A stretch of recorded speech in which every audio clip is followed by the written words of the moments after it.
और लॉकडाउन का जैसे जैसे समय बढ़ता जा रहा है, दिक्कतें भी सामने आ रही हैं। प्रवासी मजदूरों की वापसी को लेकर अर्थव्यवस्था को पटरी पर वापस लाने की चुनौती है। सरकार के सामने कोरोना संक्रमण को ध्यान में रखते हुए सभी दिक्कतों को दूर करने का निर्णय लेना है। इसके लिए पीएम मोदी 5वीं बार सभी राज्यों के मुख्यमंत्रियों के साथ चर्चा करेंगे। दोपहर 3 बजे वीडियो कॉन्फ्रेंसिंग के जरिए सभी प्रदेश के सीएम के साथ मीटिंग होगी और इस बार सभी राज्यों के सीएम को अपनी बात रखने का मौका मिलेगा। जिस तरह से लॉकडाउन के बाद कोरोना के मामले बढ़ रहे हैं, इसको लेकर लॉकडाउन के बारे में महत्वपूर्ण निर्णय होने की पूरी उम्मीद है। साथ ही अर्थव्यवस्था को भी पटरी पर लाने के लिए कई महत्वपूर्ण निर्णय लिए जा सकते हैं।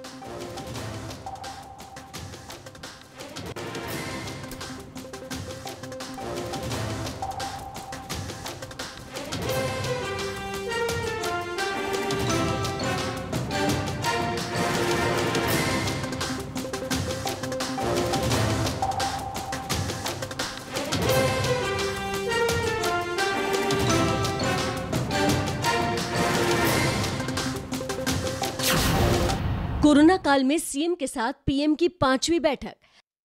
आज जब प्रधानमंत्री सभी राज्यों के मुख्यमंत्रियों से मिलेंगे तो लॉकडाउन से हुए फायदे और आगे की रणनीति पर चर्चा हो सकती है।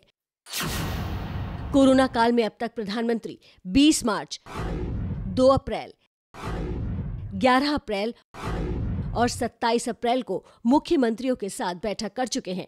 प्रधानमंत्री की आज की बैठक इसलिए भी अहम है क्योंकि लॉकडाउन को लेकर प्रधानमंत्री ने जब भी कोई बड़ा फैसला लिया तो उससे पहले राज्यों की राय जरूर ली। 20 मार्च की बैठक के बाद प्रधानमंत्री ने 24 मार्च को राष्ट्रव्यापी लॉकडाउन का ऐलान किया था। 2 अप्रैल की बैठक में अचानक लॉकडाउन नहीं हटाने पर सहमति बनी थी। 11 अप्रैल की बैठक के बाद प्रधानमंत्री ने 14 अप्रैल को लॉकडाउन 3 मई तक बढ़ाने का ऐलान किया था। 27 अप्रैल की बैठक के बाद 1 मई को लॉकडाउन के तीसरे चरण का फैसला लिया गया। हेल्थ एक्सपर्ट्स की माने तो कोरोना वायरस की संक्रमण साइकिल तोड़ने के लिए कम से कम 21 दिन का समय बहुत अहम है। अगर ये 21 दिन नहीं संभले तो देश और आपका परिवार 21 साल पीछे चला जाएगा। कोरोना के खिलाफ लड़ाई में देश को इस वक्त 3 जोन में बांटा गया है। देश में इस वक्त 130 रेड जोन है, 284 ऑरेंज जोन है और 319 ग्रीन जोन है। बैठक में लॉकडाउन खोलने के बाद हालात और जोन को लेकर बनाए नियमों पर भी बात हो सकती है। जानकारी के मुताबिक राज्यों को आपत्ति क्या है? कई राज्यों ने रेड, ग्रीन और ऑरेंज जोन को लेकर बनाए नियमों पर आपत्ति जताई है। राज्यों का कहना है कि प्रवासी मजदूरों की वापसी से कोरोना के मामले बढ़ रहे हैं। ऐसे में अधिकांश जिले रेड जोन में आ जाएंगे, जिससे छूट पर असर पड़ेगा। ऐसी जानकारी मिली है कि आज सभी राज्यों के मुख्यमंत्रियों को बोलने का मौका मिलेगा और ये अब तक की सबसे लंबी बैठक होगी।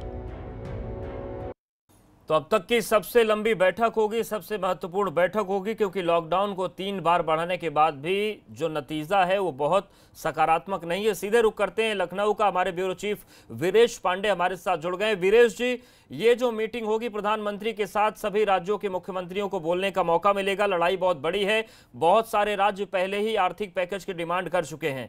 उत्तर प्रदेश से क्या बातें निकलकर प्रधानमंत्री के सामने रखी जा सकती हैं? क्या इस बारे में कुछ खबर मिल पा रही है?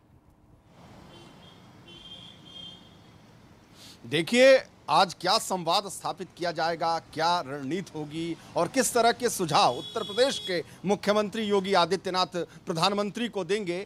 रोज टीम 11 की बैठक 10:30 और 11 बजे होती है, लेकिन आज सुबह मुख्यमंत्री आवास पर 10 बजे से ही ये बैठक शुरू हो गई है और अपने उन अधिकारियों के साथ ये बैठक हो रही है जो पल पल की जानकारी, कोरोना अपडेट मुख्यमंत्री को देते हैं। चूंकि ये बैठक जो सोर्सेस से खबर आ रही है आज लगभग 3 घंटे से ज्यादा चलेगी, यानी 10 बजे से लेकर लगभग 1 बजे तक ये बैठक चल सकती है, क्योंकि प्रधानमंत्री के समक्ष उत्तर प्रदेश की किन किन बातों को रखना है, किन किन समस्याओं को रखना है और साथ ही साथ जो लॉकडाउन के बाद थोड़ी छूट दी गई है उसके बाद क्या स्थितियां आई हैं। जिस तरीके से लाखों की संख्या में महाराष्ट्र से, मुंबई से और अन्य राज्यों से जो प्रवासी श्रमिक उत्तर प्रदेश में आ रहे हैं, उसके बाद अन्य जिले जो हैं जो उतने प्रभावित नहीं थे, वहां की क्या स्थितियां हैं, इन तमाम बातों पर मुख्यमंत्री प्रधानमंत्री से अपने सुझाव देंगे, शेयर करेंगे। और साथ ही साथ जो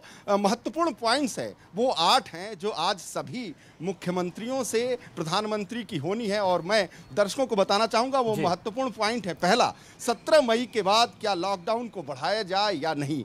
दूसरा पॉइंट है अर्थव्यवस्था को कैसे धीरे धीरे पटरी पर लाया जाए। तीसरा पॉइंट है लॉकडाउन के दौरान मिले छूट का असर क्या हो रहा है। चौथा, आर्थिक गतिविधियों को कैसे ज्यादा से ज्यादा बढ़ाया जाए। और पांचवा, मजदूरों की घर वापसी को आसान कैसे बनाया जाए। छठा, संक्रमण को फैलने से रोकने के लिए कैसे और सख्त कदम उठाए जाएं। और सातवां, कोरोना से जुड़े मेडिकल सुविधाओं को कैसे और अपडेट किया जाए। और आखिरी 8वां जो पॉइंट है, आर्थिक मोर्चे पर राहत पैकेज को लेकर भी चर्चा होगी, क्योंकि तमाम ऐसे राज्य हैं जिन्होंने आर्थिक पैकेज की मांग की है और उनमें वो राज्य ज्यादा हैं जो भाजपा शासित नहीं है, उन्होंने केंद्र से आर्थिक पैकेज मांगा है। हालांकि उत्तर प्रदेश की बात करें तो उत्तर प्रदेश की सरकार ने आर्थिक पैकेज नहीं मांगा है और अपनी जो संसाधन है, जो राजस्व है, 3 साल में योगी सरकार ने जो भी इकट्ठा किया है उसी से अपनी जन सेवा वो कर रही है, प्रदेश की जनता को देखभाल कर रही है। और साथ ही साथ 15 से 20 लाख लोगों को रोजगार देने की तरफ भी कदम आगे बढ़ाए जा चुके हैं और ये कोशिशें लगातार चल रही हैं। मुख्यमंत्री का कहना है कि जो भी हुनरमंद और जो कामगार आ रहे हैं, बड़ा प्रदेश है, बड़े स्तर पर राहत देने की कोशिश की जा रही है। ऐसे में जो पॉइंट्स आपने बताए वो पॉइंट्स भी बहुत महत्वपूर्ण है और देखने वाली बात होगी कि उन पॉइंट्स पर केंद्र सरकार से क्या सहयोग यूपी को मिलता है। शुक्रिया आपका वीरेश जी जानकारी और अपडेट्स को देने के लिए। और बड़ी खबर आगरा से आ रही, जहां पर सीएम योगी की टीम पहुंच गई है। 5 सदस्यीय टीम का गठन किया गया है और ये टीम इसलिए बनी है क्योंकि आगरा में तमाम कोशिशों के बावजूद मामले थम नहीं रहे।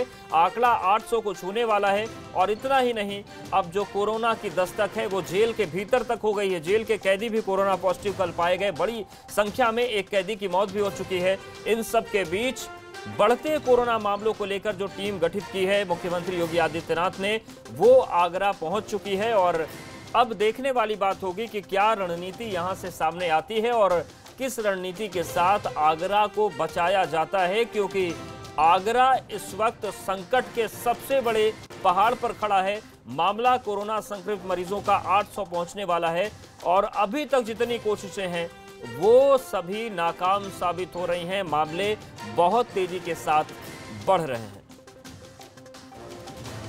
तो आपको बता दें कि टीम में है कौन। टीम में 2 आईएएस अधिकारी हैं, 1 आईपीएस अधिकारी हैं और 1 डॉक्टर शामिल हैं। यानी कि जिस तरीके से पूरी टीम बनी है, 4 लोगों की टीम है। और अब मुख्यमंत्री योगी आदित्यनाथ टीम वर्क करने की कोशिश कर रहे हैं उन जिलों में जहां पर आंकड़े बहुत ज्यादा हैं। मतलब 1-2 अधिकारी पर यह जिम्मेदारी नहीं होगी, सामूहिक जिम्मेदारी बना दी गई है और सभी लोग इसमें अपना काम आगे बढ़ाएंगे। नितिन हमारे साथ आगरा से जुड़ गए हैं। नितिन, कितने लोगों की टीम आगरा पहुंची है और कहां-कहां ये लोग जाएंगे? तो नितिन से एक बार फिर संपर्क करने की कोशिश करेंगे। बड़ी खबर आगरा से है, जहां पर सीएम योगी की गठित जो टीम है वो आगरा पहुंच गई है। दरअसल कोरोना के बढ़ते मामलों के चलते ये टीम बनाई गई है और ये टीम अब आगरा पहुंच चुकी है, जहां पर ये समझने की कोशिश करेंगे कि आगरा को कैसे कोरोना के कहर से, कोरोना के संक्रमण से, कोरोना के काल से बचाया जाए।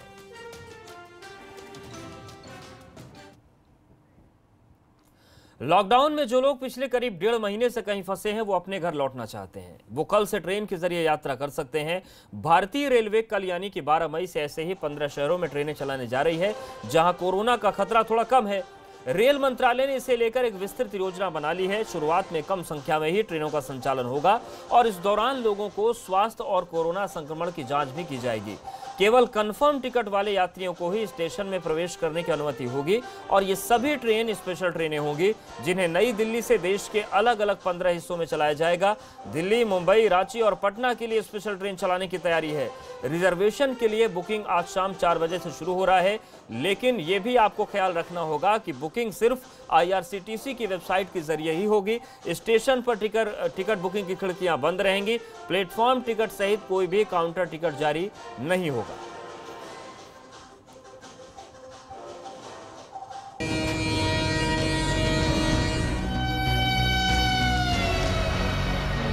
यात्रीगण कृपया ध्यान दें, आपको आपकी मंजिल तक ले जाने वाली पैसेंजर ट्रेन फिर पटरियों पर दौड़ने वाली है।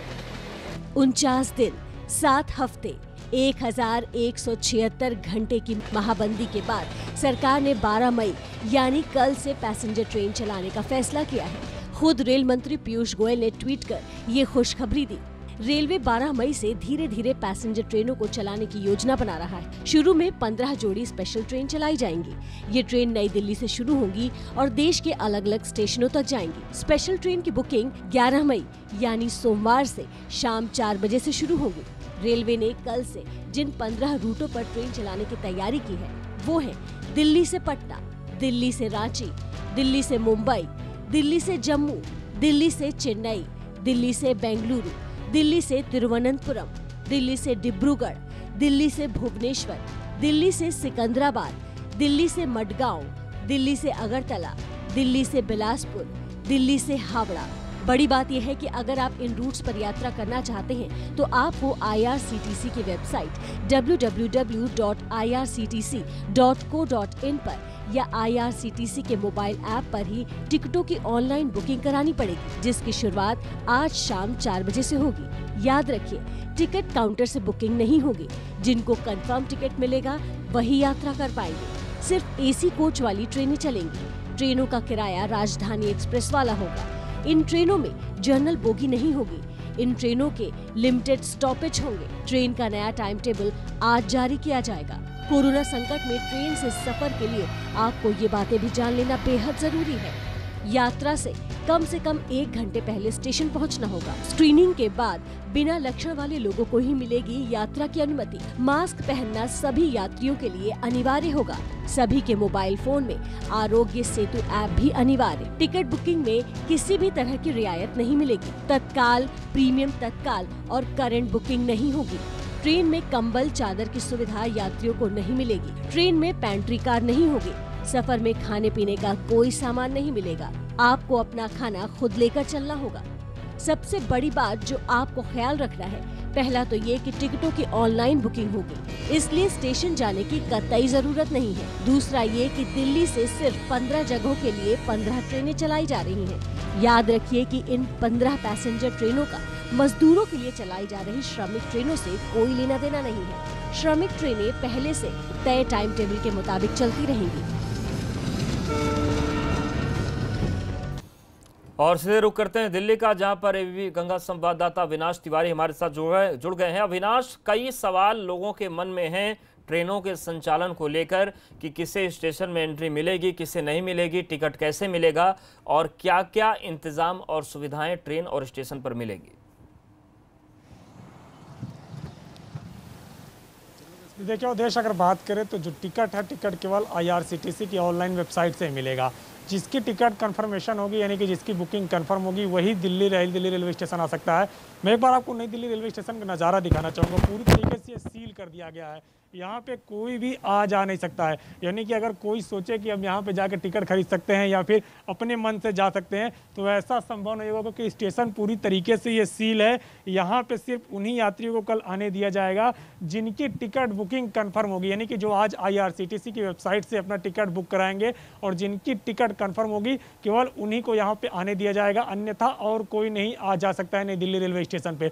इसके अलावा जिनकी भी टिकट कन्फर्म होगी, उनको 2 घंटे पहले नई दिल्ली रेलवे स्टेशन पे आना होगा। 2 घंटे पहले उनकी स्क्रीनिंग की जाएगी, उनकी जांच की जाएगी, किसी तरीके से कोई कोविड संक्रमण के लक्षण तो नहीं है।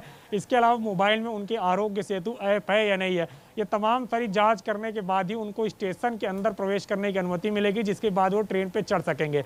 तो जाहिर तौर से बात है कि रेलवे पूरी एहतियात बरत रहा है और किसी भी तरीके से कोई चूक ना हो, इसको लेकर पूरी तैयारियां कर रहा है। पूरा नई दिल्ली रेलवे स्टेशन सीज है। कोई भी ऐसा व्यक्ति यहाँ प्रवेश नहीं कर सकता है जो बिना टिकट के हो या फिर जो ऐसे ही अपने से रेलवे स्टेशन जाना चाहता हो, नहीं प्रवेश कर सकता है। लिहाजा जो भी व्यक्ति अगर नई दिल्ली रेलवे स्टेशन आना चाहता है, पहले वो अपनी टिकट बुकिंग कंफर्म कर ले। ये एक बहुत महत्वपूर्ण बात है कि टिकट लेकर आए, कंफर्म टिकट हो तो ही आए। और सबसे अहम बात जो है कि एयरपोर्ट की तरह आपको 2 घंटे पहले पहुंचना होगा स्टेशन, क्योंकि वहां पर आपकी स्क्रीनिंग होगी और अगर आप स्वस्थ पाए जाएंगे तभी आपको ट्रेन में बैठने दिया जाएगा। शुक्रिया अविनाश जानकारी और अपडेट्स को देने के लिए। यहां पर वक्त एक छोटे से ब्रेक का है, फौरन हाजिर होते हैं।